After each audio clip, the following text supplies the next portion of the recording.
बारूद की भाषा छोड़ने की अपील की गई है। बताते चले कि मार्च 2026 तक नक्सलवाद खात्मे की डेडलाइन बताई है। और इसके अलावा उन्होंने कहा कि हमारे जवानों ने 11 महीनों में 200 नक्सली मार गिराए हैं, 1500 नक्सलियों की गिरफ्तारी हो चुकी है, सरेंडर कर चुके हैं। पूरा देश जवानों की इस लड़ाई और साहस की तारीफ कर रहा है। तो ये सीएम साय द्वारा एक तरफ जवानों की तारीफ की गई और ये उपलब्धि भी बताई है। इसके अलावा उन्होंने डेडलाइन भी बताई है। डेडलाइन वो डेडलाइन है जो केंद्रीय गृह मंत्री अमित शाह द्वारा बताई गई थी और उसके बाद मार्च 2026 डेडलाइन बताते हुए नजर आए सीएम साय।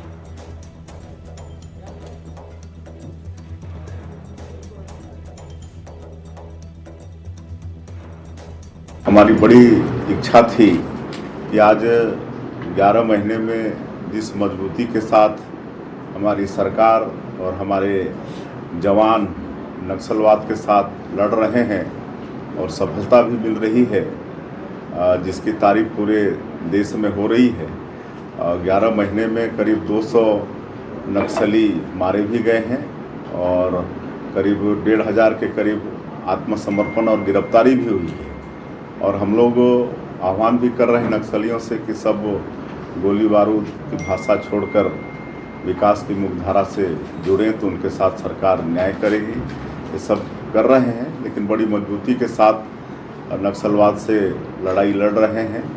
और हमारे माननीय केंद्रीय गृह मंत्री श्री अमित शाह जी और हमारे माननीय प्रधानमंत्री नरेंद्र मोदी जी की इच्छा भी है कि आने वाला 2026 मार्च तक इस देश से नक्सलवाद समाप्ति हो जाए।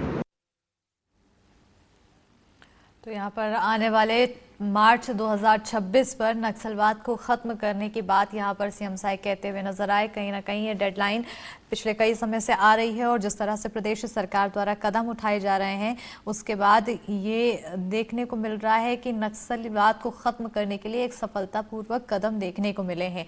साथ ही साथ जो नक्सली गतिविधि में है वो खुद को सरेंडर करते हुए भी नजर आ रहे हैं और कहीं ना कहीं विकास भी अब उन जगहों तक पहुंच रहा है जहां पिछले कुछ सालों से लगातार नक्सलवाद का कब्जा था। और इसी पर ज्यादा जानकारी के साथ दंतेवाड़ा सहयोगी पंकज भदौरिया फोन लाइन पर जुड़ चुके हैं। पंकज, एक डेडलाइन एक बार फिर से रिपीट करते हुए सीएम साय नजर आई, ये वही डेडलाइन जो केंद्रीय गृह मंत्री अमित शाह भी देते हुए नजर आए थे।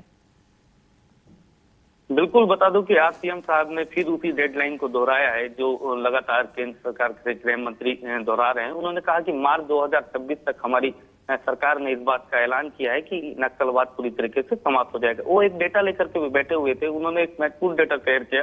उन्होंने कहा कि 11 महीने में हमारी सरकार ने मुठभेड़ों में 200 नक्सलियों को मार गिराया है, 1500 से ज्यादा नक्सली सरेंडर और आत्मसमर्पण कर दिए हैं। साथ में उन्होंने कहा कि अगर नक्सलियों को भलाई चाहते हैं तो वो ये बम गोला बारूद की भाषा छोड़ करके मुख्य धारा से जुड़े। यानी कि कहीं ना कहीं सरकार पूरी तरीके से नक्सलियों से सीधे आमने सामने की लड़ाई के लिए बात कर रही है। इससे पहले वाली जो सरकार थी, कांग्रेस की सरकार, वो टेबल टॉक की बात करती थी, मगर इस बार ये देखने को नहीं मिल रहा है।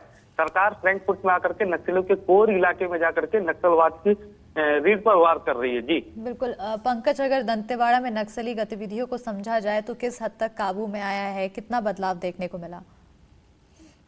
निश्चित तौर पे देखिए, जिस तरीके से सरकार फ्रंट फुट पे होकर बड़ी बड़ी घटनाओं को सरकार जवान अंदरूनी इलाकों में ऑपरेशन चला रहे हैं। अभी हाल में ही 38 नक्सलियों को दंतेवाड़ा से ही ऑपरेशन में लीड करते हुए मार गिराया गया था। उसके बाद से नक्सली गतिविधियों पर लगाम लगी हुई है।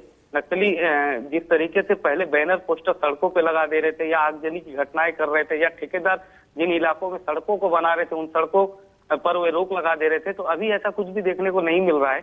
नक्सली कहीं ना कहीं इस बात से आशंकित है कि अगर यदि वो सड़क की ओर निकल करके आते हैं तो कहीं ना कहीं जवानों का सूचना तंत्र उन्हें ट्रैप करेगा और उन्हें भारी नुकसान पहुंचा देगा। तो इस डर की वजह से भी नक्सली बैकफुट में है, जिसमें क्योंकि अब जो लड़ाई है प्लेन एरिया से हट करके माड़ के इलाके में जवान घुस रहे हैं, जो नक्सलियों का सबसे सेफ जोन माना जाता है। जब नक्सली अपने सुरक्षित घर में ही सुरक्षित नहीं है तो आसपास के इलाकों में नक्सल गतिविधियों को फैलाने की बात तो दूर है। जी बिल्कुल, बहुत शुक्रिया पंकज तमाम जानकारी देने के लिए।